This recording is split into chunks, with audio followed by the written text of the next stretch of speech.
Hey, thanks for being a part of the conversation. This is Play It Forward. Real people, real stories, the struggle to play it forward. Episode number 582 is with DYLAN KAIN from the group NovaKain. What's up, man? This Arrow Collins. That would be me, man. I've checked that driver's license 4 or 5 times. Yeah, that's still me. That's the name they gave you. Or the one that a radio person made up along the way just so he could say, hey, nobody has a name like an arrow. Uh-huh. I mean, look at what you guys have done with your name, Dylan. I mean, my God. I mean, it took me a couple of seconds. I'm going, wait a second. NovaKain has his name right in it. Yeah, that's, it's me and my brother, KYLE KAIN, DYLAN KAIN, and just made up the name from there. No. How did that come into being? Because, I mean, so many times, families don't get along, and especially when you add music to it, it's like, what the? Well, it's funny. Me and my brother, never had no sibling rivalry or anything like that. It's just, we always got along. Yeah, yeah. Do you think that's because of the music? Music has always been a big part of our life, and maybe that is what it is. Our whole family's pretty chill. It's just kind of the way it is. No. So how do you guys come up with those guitar riffs? Because we live in this age where the guitar riff has kind of gone away, but when you hear this song, you're going, wait a second here. There are some riffs here that really do open up the fantasy. I don't know. Music, man, is a strange thing. It kind of sometimes stuff just comes from, I don't know, from God or something. Yeah. I don't know, man. It's just and just being influenced by, great bands from the 70s and stuff like that, getting influenced by all them, and that's just kind of where the riffs come. I was going to ask you about that because I like the countdown on the beginning of I Don't Care, and then, man, all of a sudden it feels like, boom, here comes Black Sabbath. Was that the intention? Yeah. Oh, definitely, man. Black Sabbath's definitely a big influence on us. Wow. Well, this song, I Don't Care, this is a song that people are going to say, I do care, and I want to crank this mother up. Well, cool, man. I'm glad you're digging it. So where did it come from? Because, I know that you said that it could come from the higher energy and stuff like that, but still, to sit down and write this song, there's probably a big chance here it started out on a piano or it started on an acoustic guitar. Actually, most of I'm the bass player and a singer. I write most of the songs on bass when I start the riff, and the riff, it came there. Yeah. You know how many, I gotta be honest with you. I'm hearing from a lot of bass guitarists right now that are saying that I'm the one that writes the songs. And it's like, really? And then again, Gene Simmons of Kiss wrote some songs as well. Oh, yeah. And Paul McCartney. Well, I just got upped on that one. How did you catch the attention of Frank Hannon? Because I'll tell you, one of the things that I love about that guy is that he's reinvesting his success into the future of rock music. Oh, yeah. That's so cool, man. And, it was really by chance, man. He was coming in our town, and we saw he was going to play at this club that we play at sometimes, and we were like, well, we want to try to open for him. And we got on the show. It was a lot of bands got booked on that show too, though, and so we ended up playing first. He didn't even catch our set. Oh, wow! But we met him out in the parking lot, and we were just talking with him and getting him to sign some stuff because we're big Tesla fans. We grew up listening to Tesla and stuff, and I just was like, I'm gonna give him the CD, man. I think he would dig the music. And I gave him the CD, and a few days later, man, he hit us up on Instagram, and he was like, I'm digging the album, man. It kicks ass. And just and I was like freaking out. And he's like, here's my phone number, man. Shoot me a text, and we can start talking about some stuff. To create that collaboration, man, that takes a lot of love and trust, does it not? No, it definitely is. And it's really cool. Like I said, have someone that, you looked up to and you listen to, your whole life, and listening to your music now. It's really an amazing thing. Yeah. The album now, is that the Oh No Unknown album that you let him hear? Yes, it was. What a title for an album. My God. That was, first of all, I think every jock across the country on radio stations are going to go from the album Oh No Unknown, and because it's got a great vibe about it. Yeah, that's another thing. That title, it just came to me, man. It just I wasn't thinking of that I was gonna make that up. And it's something original. I always like song titles and stuff like that. Be something original. It's pretty cool. See, I call it, like you said, creative moments where it's something is, on the other side of the universe is reaching out to you. And all you got to do is just be open to that creativity. But you're right, because there was a word that came to me while I was driving through Charlotte, and it was kushate akushta. And I'm going, what the hell is that? Why did I even say that word? But yet, to this day, it's still with me. Oh man, that's cool, man. It's crazy, man, how the world works. No. So how important is the social connection, the social media world? Because we've got Threads now. Have you jumped on that, and are you playing that game as well? I have not jumped on the Threads yet. I've always been someone that's just I don't know. Social media is a strange thing. Definitely, I know it is important, especially if you're an artist or a creative, and you're trying to get your stuff out there. But we just, like I said, I haven't jumped on the Threads thing yet. I'm not, and we just recently got a Twitter, and then they changed the X the next day and stuff. Yes, and I don't even know if I'm supposed to call it Twitter anymore. It's like, come on! I've been doing this for how many years now? Yeah, that'd be like Walmart trying to change their name.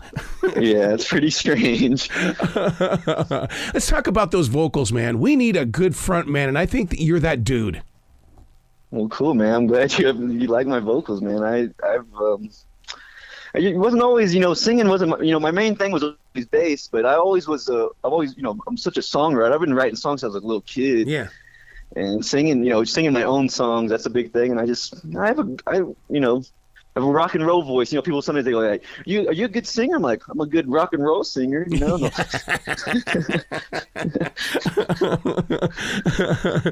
Heck, you could probably look that up on the dictionary or go to google.com and all of a sudden it's like, wow, this thing really exists. A good rock and roll singer. Yeah, but hasn't that been part of the main reason why you guys are the coolest unknown band? Is that what they're calling us? No, I'm joking.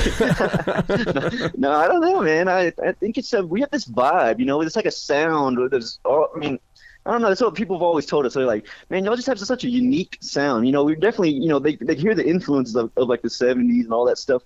But it's like, I don't know. It's just, rock and roll, it's just, you used to have balls, man, and that's what we're just trying to pumping out that energy like that and stuff like that. I think people get that vibe when they hear our music.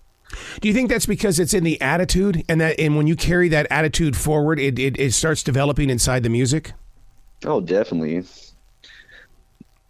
So when you guys get together, how do you develop that attitude? Because I came from garage bands. I know what it was like to sit there and we'd be watching the girls going down the street and we would sing better when we would take one good look at them.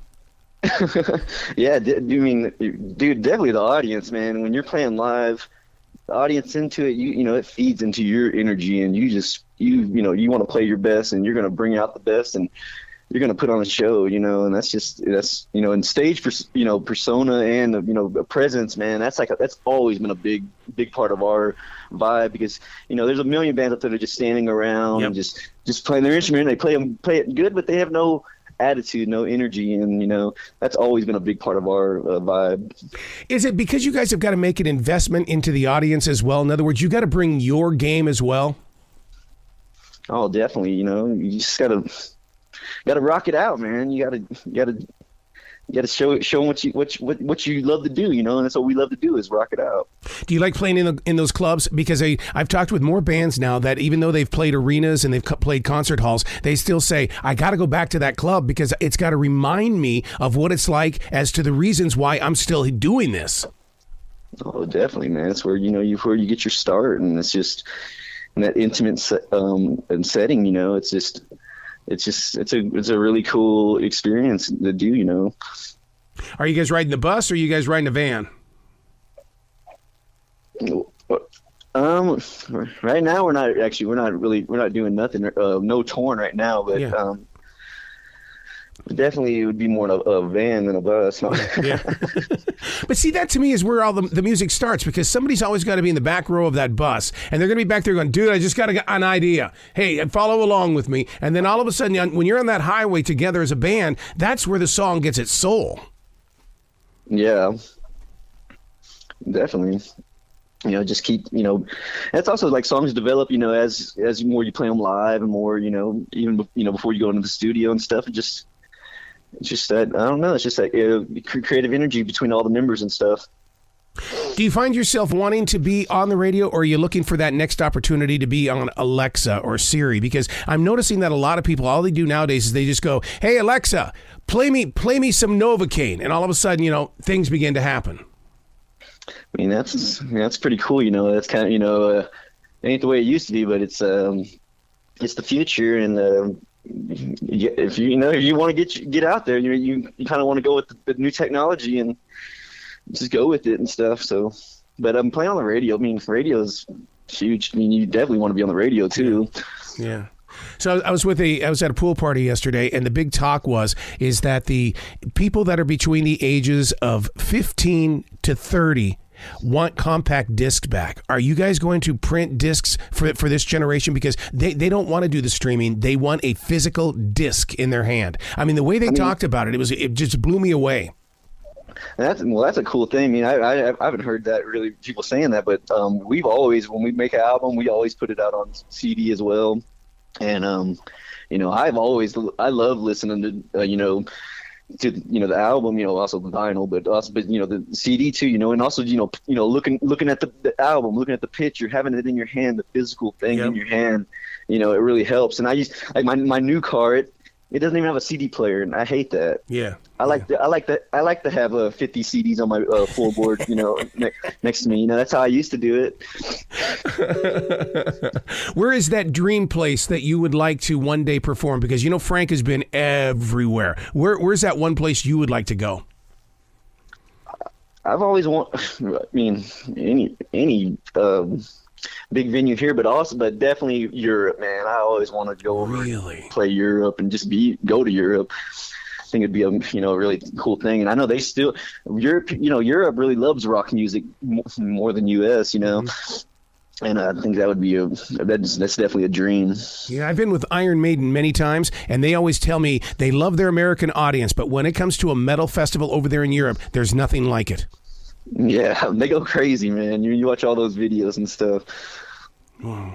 So where can people go, Dylan, to find out more about you as well as the band? Because because I'm sure you've got merchandise that we need to get that merchandise off your hands and get it into the hands of new fans.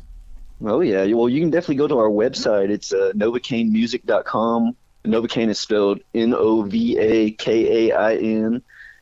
And we have some merch on there and stuff. And also, the new music video for "I Don't Care" is coming out, and you can there's a reminder you can set. It's right when you pop up on the page of NovaKainmusic.com, and that video will be released on August 16th. How'd you like putting that thing together? That's Frank, man. Frank, he dug this album, man, and he went gung ho, and he's like, I'm coming down to Texas because he was playing in Oklahoma. And he's like, I'm gonna come down. Let's shoot a video for one of these songs, man. And he picked "I Don't Care," and he filmed it himself. Oh my! It's God. Frank Hannon filming that video. Oh my God! And it was amazing, man. It's really, really cool. Like I said, we had a really fun day. We did it in the studio where we recorded that album, and it was a lot of fun, and it was just, like I said, really cool having Frank Hannon film the video. It's amazing.